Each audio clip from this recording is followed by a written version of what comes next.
ఏంటి? 'ఖైదీ number 150' cinema వచ్చినప్పుడు ఇంక మళ్ళీ నేను రాజకీయాల్లోకి రాను అని ఆయన చెప్పలేదు అప్పుడు? ఇప్పుడు నాకు మా ఇద్దరం వేరుగా ఉన్నాము. మేమిద్దరం పెళ్లి చేసుకున్నాం గానీ వేరుగా ఉన్నాము.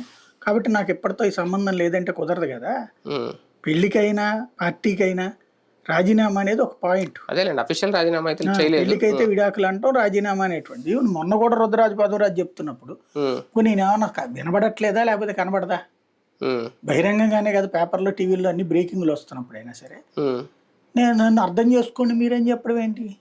రాజీనామా లేక పంపించి నేను ఆ రోజునే బయటకు వచ్చేసాను, అయినా సరే వాళ్ళు చెప్తున్నారు కాబట్టి రాజీనామా పంపిస్తున్నానని చెప్పచ్చు కదా. అంటే మళ్ళీ అక్కడ కాంగ్రెస్ గొడవ పడకూడదు. ఏ రోజన్నా ఏదన్నా అవసరం అయితే మళ్ళీ కాంగ్రెస్ పార్టీతో ఉండొచ్చు. అప్పుడు ఏఐసీసీ ఎలక్షన్ టైంలో కూడా ఇంకేదో సభ్యత్వం ఉందని పిలిచినట్టున్నారు కదా, సంబంధించిన కాగితం పంపించారు. అదే చెప్పేది.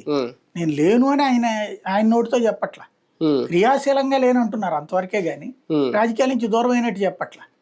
అదే సందర్భంలో లేదు నిజంగానే రాజకీయంగా కంప్లీట్ గా దూరం అయ్యారన్నప్పుడు మొన్న సీఎం రమేష్ పోనీ వాళ్ళిద్దరు ఏమన్నా పెద్ద పుడింగులు అయితే అనుకోవచ్చు.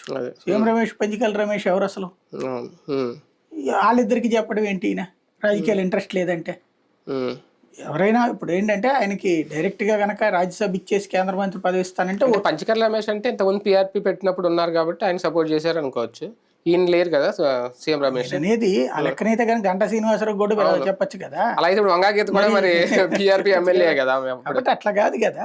రాజకీయాల మీద ఇంట్రెస్ట్ లేదన్నప్పుడు ఒకటి రాజీనామా చేసేయాల, రెండోది నీ కాన్సెప్ట్ ఏంటన్నటువంటిది వద్దనుకున్నావు కాబట్టి క్లియర్గా ఇప్పుడు వాళ్ళ తమ్ముడికి ఓటాలో 5 కోట్ల రూపాయలు ఇచ్చారంటే ఒక అర్థం ఉంది, మా వాడు మంచోడని చెప్పచ్చు. పార్టీ ఫండ్ ఆయన పార్టీ అక్కడ ప్రచారం